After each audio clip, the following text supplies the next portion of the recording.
Holes కనిపిస్తున్నాయి చూసారు ఇక్కడ 2 హోల్స్. ఇదిగోండి పెన్ పెట్టి చూపిస్తున్నాను చూడండి. ఇదిగో ఇదో హోలు. ఓకే. ఇదొక హోలు. ఈ హోల్స్‌లో ఏమవుద్దనంటే మీరు అక్కడికెళ్ళి ఆ నీటిలో వదిలేయడం వల్ల మేబీ ఆ నీటిలో వదిలేయడం వల్ల గానీ, లేకపోతేనేమో చేప పట్టేటప్పుడు మనం కొంతమంది ఏం చేస్తున్నారంటే లోనకి గుచ్చగాలు వేసేసి అక్కడ ఇసకుంటే రాడ్‌తో పలంగా మిషన్‌ని ఇసుకలో పెట్టేస్తున్నారు.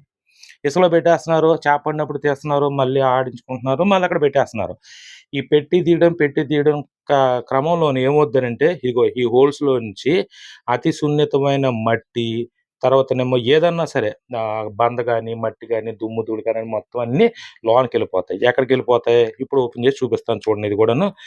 ఈ లోనకెళ్ళిపోయి ఏమవుతాయంటే లోనున్న బేరింగుల్ని మొత్తం అన్నిటిని కూడాను పాడు చేసేస్తాయి. పాడు చేసిన దాని మీదే మీకు మిషన్ టైట్‌గా తిరగడం గానీ, మొత్తం మిషన్ అంతా కూడాను ఇబ్బంది పెట్టేయడం గానీ జరుగుతుందనమాట.